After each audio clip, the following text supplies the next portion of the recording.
오늘도 국제 상황을 좀 저희가 짚어볼까 합니다. 유럽은 서서히 일상을 되찾고 있는 상황인데 이런 가운데 독일의 한 물류센터에서요. 우리나라와 비슷하게 코로나19 집단 감염이 발생해 우려를 낳고 있습니다. 네, 지금 이 시간 독일 하노버 한민교회의 고영기 목사님 전화로 연결을 해서요. 현지 상황이 어떤지 좀 자세한 이야기 들어보도록 하겠습니다. 목사님 나와 계십니까? 예, 여기 나와 있습니다. 예, 네, 안녕하세요. 반갑습니다. 자, 저희가 물류센터 일단 집중적으로 짚기 전에 독일이 좀 그래도 확산 상황이 안정세를 보이고 있다는 얘기를 들어서 현지 분위기는 좀 어떻습니까? 네, 독일은 지난 3월 15일 이후에 식료품을 판매하는 상점을 제외한 모든 상점들이 문을 닫는 강력한 이동 제한 조치를 했었거든요. 그런데 지난 5월 중순부터 일부 상점들이 문을 열고 실외에서도 사람들이 만날 수 있는 이렇게 조치가 좀 완화가 됐었습니다. 예. 그래서 이제 5월 말부터는 더 완화가 돼서 많은 것들이 이제 일상이 서서히 회복을 하고 있고요. 5월 28일 기준으로 독일은 이제 감염자 수가 아직도 18만 명이 넘고 있는데, 예. 베를린과 슈투트가르트, 뮌헨 등지에서는 이 정부 제한 조치에 대해서 반대하는 시위도 있었고요. 지난 토요일부터 오늘까지가 오순절 연휴 기간이거든요. 이 기간에도 베를린 60여 개의 시위가 등록이 되어 있고 슈투트가르트에도 수천 명의 시위가 예정이 되어져 있습니다. 일상이 서서히 회복되고 있으면서 그에 대한 반대에 대한 시위도 열리고 있는 중입니다. 예. 알겠습니다.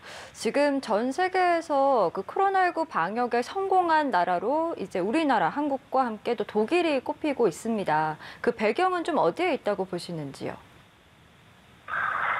유럽에 거주하는 이제 한국 사람으로서 이제 대한민국의 코로나19 방역은 정말 대단한 일이었거든요. 예. 독일을 비롯한 유럽은 식당까지도 다 문을 닫았거든요. 지금도 바나 술집 같은 경우는 문을 열지 못하고 있거든요. 네. 그럼에도 불구하고 한국은 정말 방역을 잘했지만 유럽은 좀 방역에 실패한 부분들이 없지 않아 있었는데요. 그래도 예. 독일은 스페인이나 이탈리아 같은 나라들보다는 방역에 성공을 했었습니다. 예. 그 이유 중에 하나가 다른 나라들보다는 의료 체계가 더 잘 구비가 되어 있었다라고 하는 이야기들이 있는데요. 저희 같은 일상생활을 하는 사람들이 피부에와 닿는 것은 이 독일 사람들이 철저하게 지키는 그 질서와 규칙, 이 부분이 예. 정부 시책을 잘 따라서 다른 나라들보다 조금 더 원활하게 코로나19 방역에 대처한 것은 아닌가라는 생각을 하게 됩니다. 예. 저희 오늘 한국 상황 짚을 때도 사실은 이 종교 소모임 얘기가 나와가지고 네. 저희가 목사님을 전화로 연결했으니까 이것도 좀 여쭤보고 싶은데 독일의 경우에도 이 프랑크푸르트의 한 교회에서 100명이 넘는 집단 감염이 발생했다고 하던데 그 후에는 어떤 이런 추가적인 확산이나 이런 건 없었습니까? 독일 프랑크푸르트의 교회에서 예배 후에 100여 명의 확진자가 나왔다는 기사가 이제 언론에 보도가 됐습니다. 독일 정부에서는 지난 3월 15일부터 예배를 멈췄다가 5월 10일부터 예배를 다시 시작해도 좋다는 발표가 있었는데요. 독일은 한국과 좀 시스템이 다릅니다. 그래서 종교세로 운영되는 교회와 그렇지 않은 자유교회가 있는데 예. 이 종교세로 운영되는 독일 교회들은 5월 10일부터 예배를 시작하지 않았습니다. 예. 방역을 좀 더 대비를 하고 준비를 해서 예배를 하겠다라고 했던 것인데요. 예. 국가에 소속되어 있지 않은 자유교회에서 예배를 드렸는데 예. 이 교회에서 예배를 드리면서 마스크를 착용하지 않고 예. 찬양, 즉 노래를 불러서 이것이 사람들 사이에서 코로나 감염으로 확산되었다라고 지금 말하고 있고요. 예. 최초 기사에서 100여 명의 확진자가 나왔다고 그랬는데 5월 28일 이후 기사에 예. 100여 명이 더 늘어서 총 200여 명의 관련 확진자가 발생했다라고 보도하고 있습니다. 아, 네. 그렇군요. 종교 내 교회 내 이런 감염이 독일에서도 계속되고 있는데 사실 독일 같은 경우는 온라인 예배에서 현장 예배로 전환한 지 얼마 되지 않았죠. 그렇기 때문에 교회 내 방역 수칙이 어떤 게 있는지도 궁금한데 좀 설명을 부탁드리겠습니다. 말씀드린 것처럼 독일 교회가 5월 10일부터 현장 예배를 시작할 수 있도록 했었는데요. 그 이후에도 많은 교회들이 실제로 시작하지 않고 지난 주일이 어제가 오순절이었거든요. 어제부터 이제 예배를 시작한 교회들이 많은데 너무 수칙이 많아서요. 예. 세세하게 다 말씀드릴 수는 없을 것 같습니다. 예배 전, 예배 예. 중, 어. 예배 후 등으로 세밀하게 수칙이 제시가 되어 있고요. 예. 예를 들어서 바닥에 동선을 다 미리 그어서 입장하는 사람들의 간격을 두고 입장한다라고 하는 것, 예. 교회 내에 비치되어 있는 성경과 찬송을 사용할 수 없는 것, 그리고 독일 교회는 뭐 한국 교회도 마찬가지지만 예배 중에 찬양이 매우 중요한 역할을 하는데요. 예. 이번 수칙 중에 가장 특이점은 예배 중에 회중들이 찬양을 할 수 없다는 것입니다. 그리고 예배 참가자들은 다 마스크를 착용해야 하고요. 예. 그리고 혹 누군가가 특별히 찬양을 해야 한다면 회중들과 2m 이상 떨어진 곳에서 예. 찬양을 해야 합니다. 예. 이 부분에서 프랑크푸르트 교회가 이 부분을 지키지 않았기 때문에 문제가 되었던 것이고요.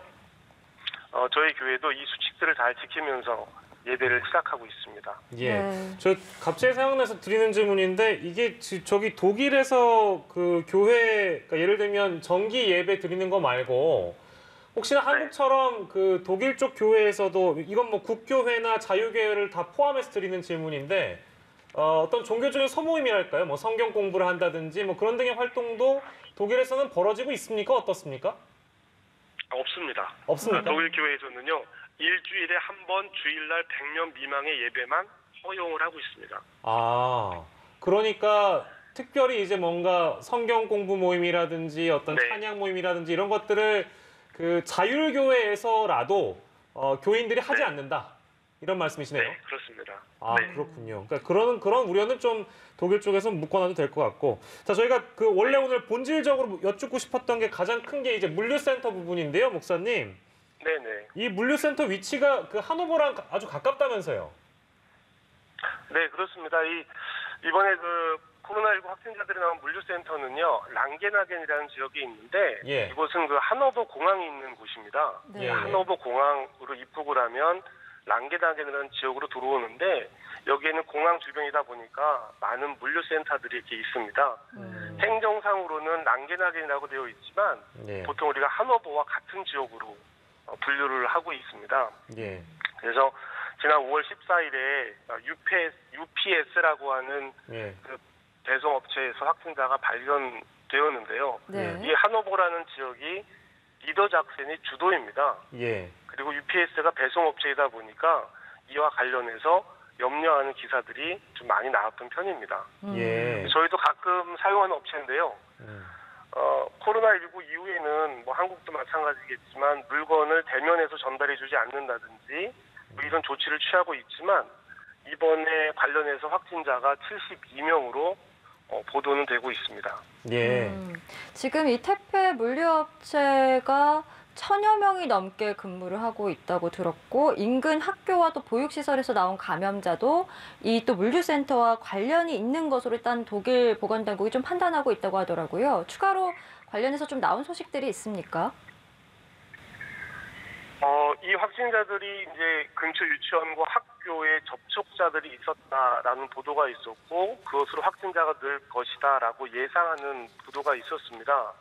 그런데 그리고 또 더불어서 이 확진자들과 함께 살고 있는 학생들이 있는데 학교가 개학을 시작하다 보니까 이에 대한 염려가 있었는데요. 네.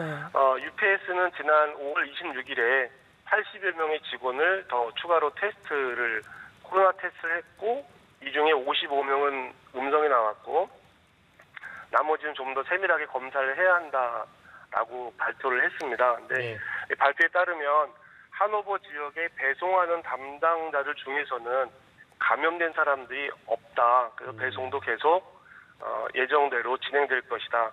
안전거리를 준수하고 마스크를 착용해달라라는 권고가 있었습니다. 예. 그리고 회사 내에서도 조사를 했는데 특별히 수칙을 불이행하지는 않았다라고 이제 발표는 하고 있습니다. 예. 그런데 그 이후에 이 UPS에 대한 기사는 더 이상 나오지 않고 있습니다. 이 부분이 독일과 한국의 방역 시스템의 차이점인 것 같아요. 예. 한국은 확진자들의 동선 및 그 접촉자들에 대해서 계속 공개하고 100% 공개하면서 알려가고 있잖아요. 예. 그런데 독일은 그에 비해서 동선이라든지 접촉자들에 대해서 공개를 하지 않습니다. 예. 그래서 이것에 더 이상 기사가 나오지 않고 있고요. 예. 제 주변에 저희 교회에 나오던 학생이 실제로 예. 그 확진자와 접촉한 경험이 있었거든요. 예. 그런데 이 확진자가 전화를 해서 음. 내가 확진자가 되었다. 너도 주의 깊게 살펴보다가 아프면 병원에 가라라고 예. 말을 했을 뿐 병원이나 국가에서 이 학생을 어. 조치를 취해주지는 않았었거든요. 예. 그래서 이 확진자에 대한 동선 공개, 접촉자에 대한 문제는 지난 그 강경화 장관의 독일 언론 인터뷰에서도 예. 이 부분을 굉장히 민감하게 다루었던 것처럼 예. 독일 사람들에게는 굉장히 민감한 부분이기 때문에 예. 그냥 자발적으로 접촉이 예상되는 사람들은 자가 격리를 요청합니다라는 정도에서 예. 일이 마무리되고 있습니다. 그러네요. 저도 그 강경화 장관의 인터뷰는 보긴 봤는데 확실히 그 대한민국과 독일의 그 가장 큰 차이점이 있다면 아마도 그 동선 공개에 대한 부분이 아무래도 가장 크지 않을까라는 생각이 좀 들고요. 저희가 두 가지만 더 여쭙고 오늘 인터뷰 마무리할 텐데 그 중에 한 가지는 어린이집에서 확진자가 나온 내용입니다. 그리고 목사님께서도 이제 어린 자녀분이 있다고 저희가 사전 인터뷰를 전해 들어서요. 아무래도 좀 걱정이 되실 것 같긴 한데 그 학교에서 어떤 방역들을 좀 준비하고 있는지 그리고 학교나 어린이집 지금 독일은 다 계약을 한 상황입니까? 어떻습니까? 완전하게 계약은 하지 않았고요. 예. 순차적으로 계약을 하고 있습니다. 독일의 학제가 한국과는 좀 다른데요. 초등학교가 4학년까지 다니고 중고등이 5학년까지 다니는데 요 마지막 학년들, 예. 그러니까 초등학교 4학년이 먼저 계약을 했고요. 예. 그다음에 시험을 보는 13학년이 이제 먼저 계약을 했습니다. 예. 계약을 하더라도 반반 정도씩 계약을 해서요. 학생들의 그 공간을 확보하기 위해서 50%만 반반 등교, 일주일에 반만 학교를 나가는 것으로 진행을 했었는데요. 예. 어린이집이나 유치원도 맞벌이하는 가정, 상급 학교로 진학하는 어린이, 독일어가 좀 부족한 어린이들부터 순차적으로 개원을 시작을 했습니다. 예. 저희 아이들은 5학년, 6학년이라서요. 학교에 제일 마지막에 가는 아이들입니다. 그래서 6월 15일부터 예. 학교에 나가게 되는데요. 예. 학교에 갔을 때는 교실 안에서는 마스크를 착용하지 않아도 되지만 예. 교실 밖의 모든 공간에서는 마스크를 착용해야 하는 것. 이 정도가 학생들에게 주어진 방역 수칙이 됩니다. 예. 알겠습니다. 저희가 학교 상황까지 좀 질문을 드려봤고 마지막으로 그 독일은 유럽 여행 금지령을 이달 15일에 해제하는 방안을 이제 추진 중이라고 들었습니다. 뭐 이런 봉쇄 완화 정책에 대해서 좀 두려워하시는 시민분들도 많을 것 같은데 독일 국민들의 지금 반응은 좀 어떻습니까?